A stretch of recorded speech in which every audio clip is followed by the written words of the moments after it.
नमस्कार, स्वागत है आपका संवाद 365 देख रहे हैं। आपके साथ मैं हूं दिग्विजय सिंह चौहान। उत्तराखंड की जिन 5 बड़ी खबरों पर हम नजर डालेंगे, सबसे पहले नजर उनकी सुर्खियों पर। आज उत्तराखंड आएंगे प्रधानमंत्री नरेंद्र मोदी। एम्स ऋषिकेश में करेंगे ऑक्सीजन प्लांट का लोकार्पण। 8 अक्टूबर से उत्तराखंड के 3 दिवसीय दौरे पर जनरल वीके सिंह सड़क परियोजनाओं की करेंगे समीक्षा। 8 अक्टूबर को उत्तराखंड आएंगे संघ प्रमुख मोहन भागवत। 3 दिन का है प्रवास।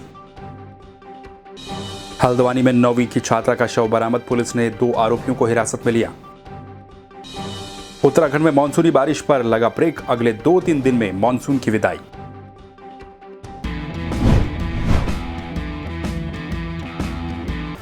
टॉप स्टोरी में सबसे पहले बात करेंगे देश के प्रधानमंत्री नरेंद्र मोदी के उत्तराखंड दौरे की। दरअसल देश के प्रधानमंत्री नरेंद्र मोदी अपने उत्तराखंड के दौरे पर आज आने वाले हैं।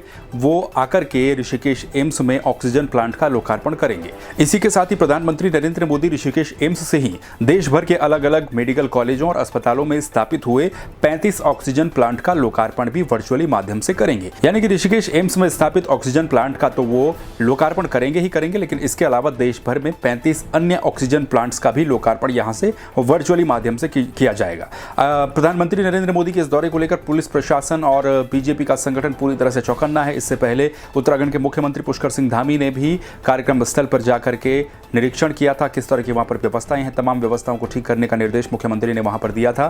प्रधानमंत्री के दौरे से पहले ही पूरी व्यवस्थाएं चाक चौबंद हो, इसकी तैयारी की जा रही है। इसके साथ ही जो सुरक्षा व्यवस्था है वो चप्पे चप्पे पर पैनी सुरक्षा व्यवस्था वहां पर लगाई गई है। प्रधानमंत्री के इस दौरे को लेकर खासा उत्साह बीजेपी के संगठन में देखने को मिल रहा है, क्योंकि अगले साल उत्तराखंड में विधानसभा के चुनाव होने हैं। ऐसे में प्रधानमंत्री का ये पहला दौरा जो कि काफी महत्वपूर्ण है। हालांकि इससे पहले कयास ये भी लगाए जा रहे थे कि हो सकता है कि प्रधानमंत्री यहां से केदारनाथ जाएं, लेकिन फिलहाल ऐसा कोई कार्यक्रम नहीं है। वो उत्तराखंड आएंगे, ऑक्सीजन प्लांट का लोकार्पण करेंगे और उसके बाद दोपहर को वो वापस लौट जाएंगे। तो ये प्रधानमंत्री का कार्यक्रम रहेगा।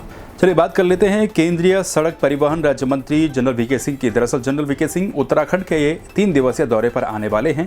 8 अक्टूबर को यानी कि कल जनरल वीके सिंह, जो कि केंद्रीय सड़क परिवहन राज्य मंत्री भी हैं, वो उत्तराखंड आएंगे। उत्तराखंड में वो 3 दिन तक रहेंगे। इस दौरान जो जानकारी मिली है उसके मुताबिक जनरल वीके सिंह उत्तराखंड में जो सड़क परियोजनाएं चल रही हैं उन सड़क परियोजनाओं की समीक्षा वो करेंगे, उनकी प्रगति रिपोर्ट वो लेंगे। इसके अलावा इस दौरान उनका पिथौरागढ़ जाने का भी एक कार्यक्रम है, क्योंकि पिथौरागढ़ सीमांत जिला है। यहाँ पर बीआरओ की सड़कों का काम जो चल रहा है उसका मुआयना भी जनरल वीके सिंह कर सकते हैं। उत्तराखंड के मुख्य सचिव डॉक्टर एस.एस. संधू ने केंद्रीय राज्य मंत्री के इस दौरे को लेकर सभी व्यवस्थाओं को पुख्ता करने के निर्देश भी दिए हैं। जनरल वीके सिंह 8 अक्टूबर को देहरादून आएंगे।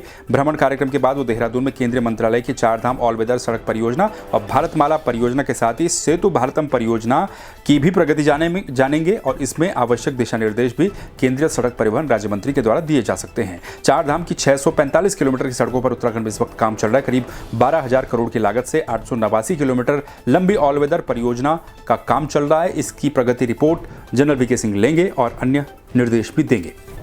वहीं आरएसएस के प्रमुख मोहन भागवत का भी उत्तराखंड दौरा है। मोहन भागवत भी 8 अक्टूबर को उत्तराखंड आ रहे हैं। बताया जा रहा है कि 8 अक्टूबर के बाद वो 11 अक्टूबर को यहां से वापस जाएंगे, यानी कि वो भी 3 दिन के प्रवास पर उत्तराखंड में रहेंगे। राष्ट्रीय स्वयंसेवक संघ के संघ संचालक मोहन भागवत 8 अक्टूबर की रात को लामाचौड़ स्थित आम्रपाली इंस्टीट्यूट में आएंगे। 3 दिन के प्रवास के बाद वो 11 अक्टूबर को यहां से लौट जाएंगे। आरएसएस की तरफ से जो जानकारी मिली है ये बताया गया है कि मोहन भागवत के इस दौरे को लेकर पूरी तरह से तैयारियां की जा रही हैं। मोहन भागवत 9 अक्टूबर को परिवार प्रबोधन, धर्म जागरण, सामाजिक समरसता के विषय पर आरएसएस परिवार से जुड़े करीब 2000 लोगों को संबोधित भी करेंगे। इस बीच जो यहाँ पर आरएसएस की वेशभूषा होती है, सभी लोग इस वेशभूषा में रहेंगे और इसके बाद 11 तारीख को आरएसएस के प्रमुख मोहन भागवत वापस लौट जाएंगे। वहीं हल्द्वानी से एक दिल दहला देने वाला मामला सामने आया। यहाँ पर एक 9वीं की छात्रा का शव बरामद हुआ है। पुलिस ने फिलहाल इस पूरे मामले में 2 आरोपियों को गिरफ्तार कर लिया है। पूरा मामला क्या है वो हम आपको बताएं। दरअसल हल्द्वानी में 9वीं की एक छात्रा को अगवा करके 2 युवकों ने, बताया जा रहा है कि इसमें दुष्कर्म की भी आशंका जताई जा रही है और उसके बाद युवती की हत्या कर दी गई।